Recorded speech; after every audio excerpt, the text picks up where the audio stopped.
artifact is this PlayStation 3 controller, and I will show you why. I've modified this PlayStation controller. This is my first project actually, as I started messing with technology at a younger age. This is actually my first risk I took.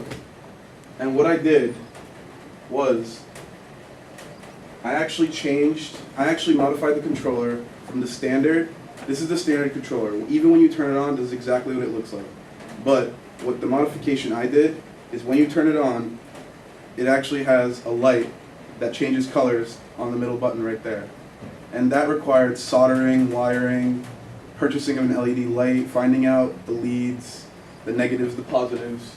I had to take apart the PlayStation 3 controller, and these are the main boards. That's the front of the main board, and this is the back. And these are the two grounds. There's grounds here, and there's grounds there. And I actually had to punch holes in certain areas, use a drill, and wire the LED lights so it turns on when the controller is on. This was my first project. This is the first time I took a risk with technology, and I was frightened to death, honestly, when I first did this, because I thought I was going to ruin these $60 controllers, but I didn't. During this reflection, at first I just thought, oh, it's only a grade. I'm just gonna pull some stuff out and talk about it. That's how I felt at the beginning. And then as I'm looking through my stuff, I realized, wow, it's actually really personal. I mean, looking back to before, I have actually grown a lot. My height-wise too, and my academic, my skill, and personally, I've also grown. For academic, I have bought in notebooks that I wrote when I just came to the U.S. I was in the 2nd grade. You guys can take a look at it. And I didn't know any English back then. And it was really hard coming to a new country, learning a new language. I didn't know what I was doing. I lived in a place where there's no Asians at all. And all the teachers were only English-speaking teachers. And I kind of had a hard time. But I guess it kind of helped since there was no Asians there. I kind of picked up really quick. And I compared it to an essay I wrote this year for Miss Duffy's class, and I got a 92. Before, I was very narrow-minded. I did not see clearly. I knew there was a lot of possibilities out there for me, as did most high school students. But also, as most high school students, they don't know how to get there. They can only see the horizon, but they can't see the path, if you will. I was one of those students, and I believe that National Honor Society as well as JRTC have helped me see how to get there. I learned from reflecting through my portfolio and this assignment that all my successes, all my achievements have been attributed to effort. Luck is important. It is important in some situations, but it cannot replace effort at any point. You will always get done more things with effort than with luck. Just simple logic.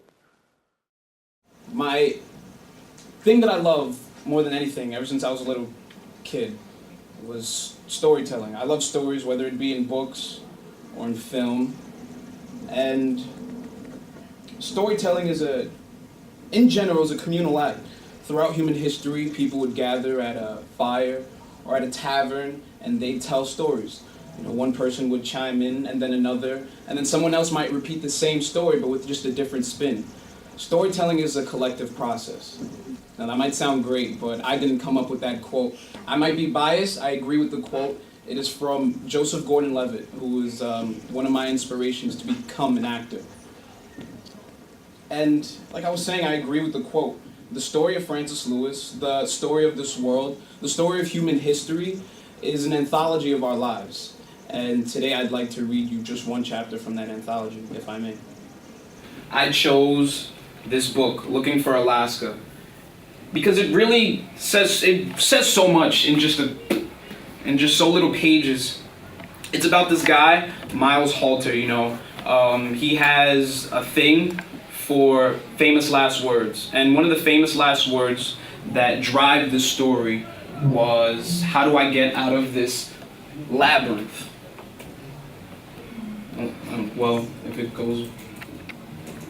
how do I get out of this labyrinth? And that's a quote from Simón Bolívar. And he plays around with this quote all the time. And it leads to another quote from Francois Rabelais. I'm not sure how to pronounce his last name. And he says, I go to seek a great perhaps. And I came to the school to seek a great perhaps. And honestly, I think I'm leaving the school having found that. Perhaps I could be a great actor. I believe I'm so ready for this world and college because through my experiences trying to escape this labyrinth, I found myself, and you need to have a personality to succeed in this world. You need to know who you are. You can't set a life for someone you don't know. And I'm not afraid to lose anymore. I'm not afraid to fail. That was a big thing for me. I was afraid to take the risk. I was afraid to take the chances. But I mean, as I've seen now, my failures have only led to success. I'm not afraid to fail because I will get back up again. College is the real world. I just know who I am now. So I picked the high school directory because there's a million high schools in here, you know? There's not a million, but there's a lot of high schools in here. And this is the page of the high school that changed my life. And that's Francis High School. So Artifact 1 is high school directory, and Artifact 2 is a French commercial project. So I'll get to that later on. In this school, like I learned to deal with so many different types of people, whether it's race, religion, gender, you know, like I learned to embrace the entire culture as one, no matter who it is, and that's why you can take that out into the outside world because not everybody's the same. There's going to be different types of people you're going to meet, and you got to approach them, you know, in the way that's best for that relationship.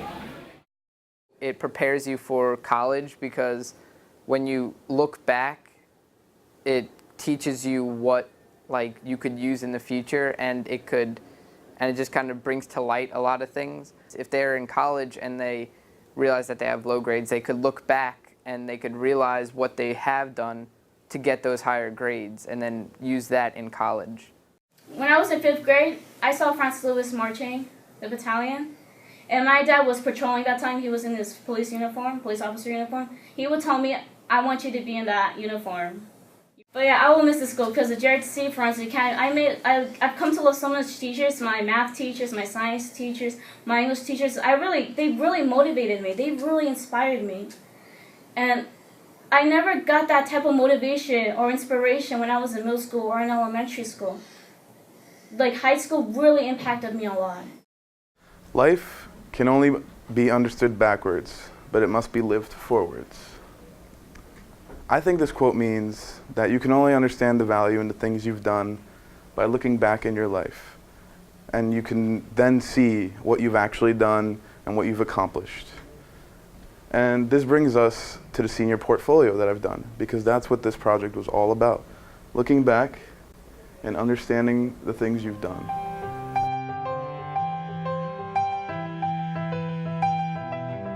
By looking and seeing them grow, and by knowing what things they still need to work on, then that could also be a reflection on our part, like things that we have to focus on moving forward. So it's both ways. I found it incredibly gratifying. I mean, it was so great because, you know, so much of the job is frustrating, and you think that, oh, I'm not getting anywhere, they're not getting anywhere, and then when you see this or you hear this and you see that there has been incredible progress made, and they have really grown, and they have a lot of insight, it validates your job, and it kind of refreshes you, and you say like, wow, this is working, it's great. So I mean, I thought it was, for nothing else, a great